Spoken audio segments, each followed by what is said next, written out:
আসসালামু আলাইকুম সবাইকে। আশা করছি সকলে ভালো আছেন। আমি আল্লাহর রহমতে ভালো আছি। আপনাদের জন্য আরেকটি নতুন নাস্তার রেসিপি নিয়ে চলে আসলাম।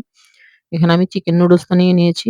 আসলে খুবই অল্প খরচে কিভাবে আপনারা নুডলস দিয়ে একটা নতুন নাস্তা রেসিপি তৈরি করতে পারেন এখানে সেই রেসিপিটি নিয়ে আসলাম আপনাদের জন্য। এখন নুডলস গুলোকে আমি স্বাভাবিক নিয়মে পানি দিয়ে সেদ্ধ করে নিব। সেদ্ধ করে সুন্দর করে ভালোভাবে ধুয়ে পরিষ্কার করে নিব। আসলে ছোট বাচ্চারা সবার বাসায় আছে। বাচ্চারা একটু নুডলসটা পছন্দ করে। যারা নুডলস খেতে, খেতে একবারই বিরক্ত হয়ে গেছে, তাদেরকে এভাবে আপনারা নুডলস দিয়ে এভাবে পিঠাগুলা তৈরি করে দিতে পারেন। এতে করে তাদের রুচিরও পরিবর্তন হবে এবং তাদের কাছে খেতেও ভালো লাগবে। এখন এখানে আমি ধনেপাতা এবং কাঁচামরিচ এবং পেঁয়াজ দিয়ে নিয়েছি। একটা ম্যাগি মসলা নিয়ে নিয়েছি। সাথে এখানে নুডলসের মসলা ছিল। ওটাও আমি এখানে দিয়ে দিব। আর অন্য কোনো মসলা এখানে দেওয়া লাগবে না। এখন সবগুলোকে আমি মাখিয়ে ভালোভাবে হাতের সাহায্যে নরম করে নিচ্ছি। এখন এখানে আমি ১ কাপ পরিমাণে ময়দা দিয়ে দিব।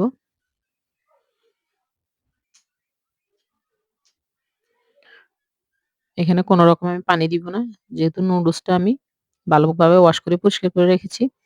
এখন নুডলস গুলো আমি এখানে মাখিয়ে নিব। নুডলসের সাথে একটু পানি, পানি আছে।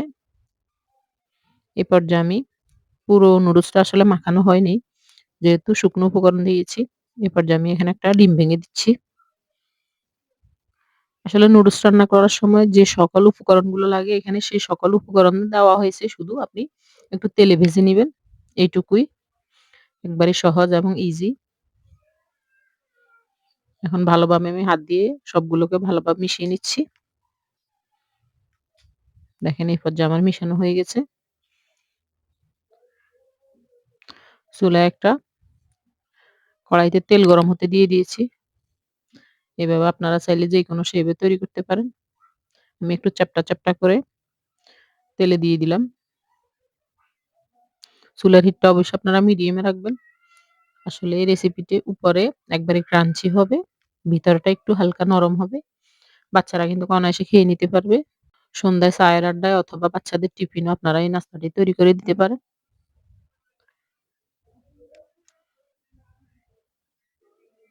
আমি আসলে সন্ধ্যাবেলায় এই নাস্তাটি তৈরি করেছি। সেজন্য একটু লাইটিং অন্ধকার এসেছে।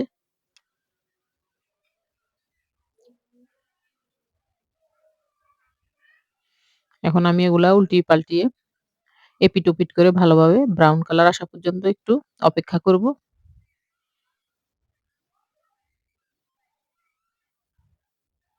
আসলে বাসায় সবসময় নুডলস রান্না করা হয় এবং বাচ্চারা খেতে চায় না। তো আমি যখন তারা খেতে চায় না তখন এই পর্যায়ে এভাবে নুডলসটাকে দিয়ে পিঠা তৈরি করে দেই। তারা কিন্তু অনায়াসে খেয়ে নেয় সস দিয়ে।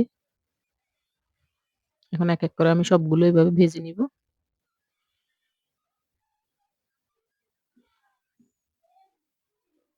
আমি লম্বা স্টিক নুডলসটা নিয়েছি। আপনারা চাইলে ওই ম্যাগি নুডলসটাও দিতে পারেন। যেকোনো নুডলস দিয়ে এগুলো তৈরি করা যায়। এখন আপনাদেরকে ভেঙে দেখাচ্ছি দেখেন। উপরেটা একবারে ক্রাঞ্চি হয়েছে এবং ভিতরেটা একটু নরম ভাব আছে। এখন সস দিয়ে খেতে কিন্তু অসাধারণ লাগে। ভিডিওটি ভালো লাগলে অবশ্যই লাইক, কমেন্ট, শেয়ার করবেন এবং আমার চ্যানেলটিকে সাবস্ক্রাইব করে দিবেন। পাশে থাকা বেল আইকনটি অন করে দিবেন। যেন নিত্য নতুন ভিডিওগুলো সবার আগে আপনারা পেতে পারেন। আল্লাহ হাফেজ।